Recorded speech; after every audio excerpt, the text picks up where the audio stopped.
উপস্থিত আছেন বিশেষ অতিথি, এদেশের সাধারণ মানুষের গরিব দুঃখীর কান্ডারি জ্যোতির্ময় বড়ুয়া সহ অন্যান্য নেতৃবৃন্দ।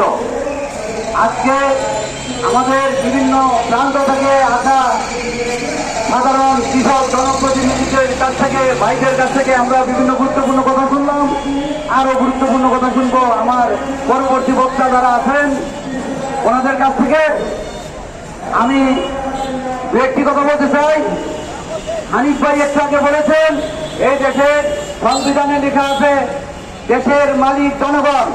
এটা একটা চুটচুরি কথা, পাটপাড়ি কথা, এটা একটা প্রতারণা, সাধারণ মানুষের সাথে প্রতারণা। সংবিধান কারা রচনা করেছে? যারা ক্ষমতায় ছিলেন তারাই সংবিধান রচনা করেছে। তারা তাদের স্বার্থ ছাড়া জনগণের স্বার্থে কিছু লেখেন নাই। এবার আমাদের সংবিধানে আমাদের স্বার্থ লিখতে হবে, সাধারণ মানুষের কল্যাণের কথা লিখতে হবে, তাদের স্বার্থের কথা লেখা যাবে না।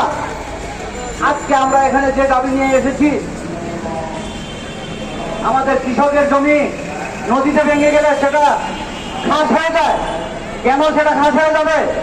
আজকে আমাদের কৃষকের জমি, মেহনতি শ্রমিকের টাকা পয়সা যারা ব্যাংক ঋণের মাধ্যমে আত্মসাৎ করে, যারা হাজার হাজার কোটি টাকা আত্মসাৎ করে ঋণ খেলাপি হয়ে দেশ থেকে দেশান্তরী হয়ে আছেন, তাদের সকল কোনো কৃষকের জমি খাস করা হবে না।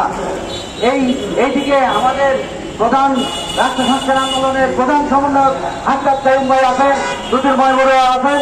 আপনাদেরকে বলবো সরকারের দৃষ্টি আকর্ষণ করতে হবে এবং সরকারকে চাপ সৃষ্টি করতে হবে। এই চাপে আমরা যারা এখানে উপস্থিত আছি সবাই আমাদের পাশে থাকবো, এই আহ্বান জানিয়ে সবাইকে ধন্যবাদ জানিয়ে আমার বক্তব্য শেষ করছি। ধন্যবাদ। ধন্যবাদ লিটন কবিরাজ ভাই। ছাত্র আন্দোলনের সম্মানিত আহ্বায়ক লামিয়া ইসলাম, আপনাকে অনুরোধ করছি আপনার সংক্ষিপ্ত বক্তব্য রাখার জন্য। লামিয়া ইসলাম। সংগ্রামী বন্ধুগণ, আপনারা চিন্তা করেন কয়েকটা দিন আগে এই জুলাই মাসে 1 বছর আগে আমরা আসলে কি পরিমাণ রক্ত দিচ্ছি। আমরা যারা রক্ত দিচ্ছি, আমরা যারা রক্ত দিয়ে আসলে জুলাই আনছি, এই সরকারকে ক্ষমতা বসাইছি, আমরা আসলে কারা? আমরা তো এই রিক্সাওয়ালার সন্তান, আমরা তো কৃষকের সন্তান, আমরা তো জেলের সন্তান, আমরা তো ভূমিহীনদের সন্তান। এখানে তো এই সালামদের সন্তান যারা লুটেরা, যারা পাথর করে কোটি কোটি টাকা বানাইছে, তাদের ছেলেমেয়ে তো রাস্তায় নামে নাই, তাদের ছেলেমেয়ে তো রক্ত দেয় নাই। দিছে অনেক দিছে, কারা রক্ত দিচ্ছে? আমাদের সন্তানের রক্ত দিচ্ছে। আপনাদের সন্তান আমরা নাকি? সেই আমাদের রক্তের উপর দিয়ে তারা ক্ষমতায় বসে তারা আইন বানায়, আমাদের জমি নিয়ে দেওয়ার আইন। চিন্তা করেন খালি। এবং তাদেরকে দেয় সেই জমি, সেই জমিটায় সেই লুটেরাদের, সেই মাফিয়াদের, সেই যারা টাকা পাচার করে তাদেরকে দেয়। এই আইনটা আমরা মাইনে দেব? আমরা সেই জন্য রক্ত দিচ্ছি। তাহলে কি করতে হবে? সেই আইন বদলাইতে হবে। সেই আইন বদলানোর কথা বলতেছে আমাদের তাইয়ুব ভাই, জ্যোতির্ময় বড়ুয়া ভাই, এরা অনেকদিন ধরে কাজ করতেছে এই আইন বদলানোর জন্য। সেই আইন বদলানোর সংস্কার করা লাগবে, লাগবে কিনা? তাহলে কি করা লাগবে? সংস্কার করা লাগবে। কি করা লাগবে? এই আইনের আমরা সংস্কার চাই। আমাদের কৃষকদের জমি, আমাদের সরকারদের জমি খাস জমি বানায় বড় লোকটা দেওয়া যাবে না।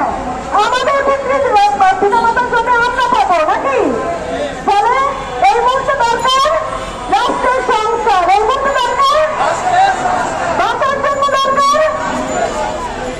ঠিক আছে, বলে বক্তব্য শেষ করছে। ধন্যবাদ। আজকের ভূমিহীন আন্দোলন, বাংলাদেশ কৃষক রাষ্ট্র সংস্কার কৃষক আন্দোলন এবং বাগদা ফার্ম উদ্ধার আন্দোলনের নেতৃবৃন্দ এবং যারা উপস্থিত আছেন, যারা শুনছেন, সবাইকে রাষ্ট্র সংস্কার শ্রমিক আন্দোলনের পক্ষ থেকে সংগ্রামী শুভেচ্ছা জানাচ্ছি। একই সাথে বক্তব্য সংক্ষিপ্ত করার চেষ্টা করব। সংগ্রামী বন্ধুরা, ইতিমধ্যে বক্তাদের বক্তব্য শুনেছেন, আইনের কথা শুনেছেন, সংবিধানের কথা শুনেছেন। সংবিধান নাকি বলেছে এদেশের মালিক হচ্ছে জনগণ। আমি বলতে চাই, সংবিধানের এই কথা যদি সত্যি হয়, তাহলে আজকে এই সমাবেশে যারা উপস্থিত হয়েছেন তারা হলো এদেশের মালিক। মালিকরা এদেশে এই সমাবেশে উপস্থিত হয়েছেন। আজকে মালিকদের এই সমাবেশে এরা হলো এই রাষ্ট্রের মালিক। আর একই সাথে বলতে চাই, এই যে পিছনে সচিবালয় আছে, তাদের যারা চাকরি করেন তাদেরকে বলা হয় আমলা। আমি জানি না কোন কারণে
গুলি করা হয়েছিল, 22 সালে ক্ষমতায় তারা ছিল, তারাই গুলি করেছে। এবং আজকে তারা বলতে চায় নির্বাচন দিলেই নাকি সকল কিছুর সমাধান হয়ে যাবেন। তারাই 22 সালে গুলি চালিয়েছিল এবং তারাই হত্যা করেছে সাঁওতালদের, এবং তারাই বিচার করে নাই, তারাই সাঁওতালদের নামে মামলা দিয়েছে, এবং তারাই ভূমি থেকে সাঁওতালদের উচ্ছেদ করেছে। এবং বিগত 1 বছর আগে যে ফ্যাসিস্টরা দেশ থেকে উৎখাত হয়েছে, এদেশের মালিকরা উৎখাত করেছে। সেই ফ্যাসিস্টরা বিভিন্ন সময় গার্মেন্টস শ্রমিকদের ভুল করেছে। একজন গার্মেন্টস ব্যক্তি এখানে বলেছেন যে আমরা পেশে দায় গার্মেন্টস শ্রমিক হয়েছি। আমি বলতে চাই এই ফ্যাসিস্ট বিগত দিনেও ক্ষমতায় ছিল। 2000 সালে ইপিজেডের শ্রমিকদেরকে হত্যা করেছিল, সেই মামলা তৎকালীন জননিরাপত্তা আইনে শ্রমিকদের নামে মামলা দিয়েছে। এবং 2006 সালে গাজীপুরে সুহাদকে হত্যা করেছিল। বর্তমানে যারা নির্বাচন খেলা করে তারাই সেদিন গুলি করেছিল, শ্রমিকদের নামে মামলা দিয়েছে। অতএব হত্যা করবা তোমরা, মামলা দিবা যারা খুন হবে তাদের পরিবারের নামে। অতএব এই সমস্ত বাটপাড়ির আইন আমরা মানি না। আজকে মালিকরা এই রাজপথে এসেছে, আমরা আপনারা দেখে যান এদেশের মালিকরা এইখানে উপস্থিত হয়েছে। আপনারা যদি ভালো না হন, আগামী দিনে তারা এই সচিবালয় দখল করে নেবে, সেদিন আপনাদের বিচার হবে। আমি মনে করি আজকে এই যে এইখানে কথা বলছি, 1 বছর আগে বলা যাচ্ছিল না। আমরা বলতে চাই যে আন্দোলনটা হয়েছিল বৈষম্য বিরোধী স্লোগানের মধ্য দিয়ে, আজকে 1 বছর ফ্যাসিস্ট নাই, কিন্তু বৈষম্য বিরোধীর কোন নজির আমরা দেখছি না। আরো বৈষম্য তৈরি হচ্ছে, এতগুলো প্রমাণ করে বিভিন্ন সময় অভ্যুত্থানের পরে ওরাই ঘুরে ফিরে ক্ষমতায় এসেছে, মালিকরা সব সময় মাঠেই থেকেছে। তাই আজকে সবাই এসেছে, মালিকরা তার ইচ্ছা বুঝে নেবে। এবং এই দেশের ক্ষমতায় মালিকরা যতক্ষণ পর্যন্ত না আসবে,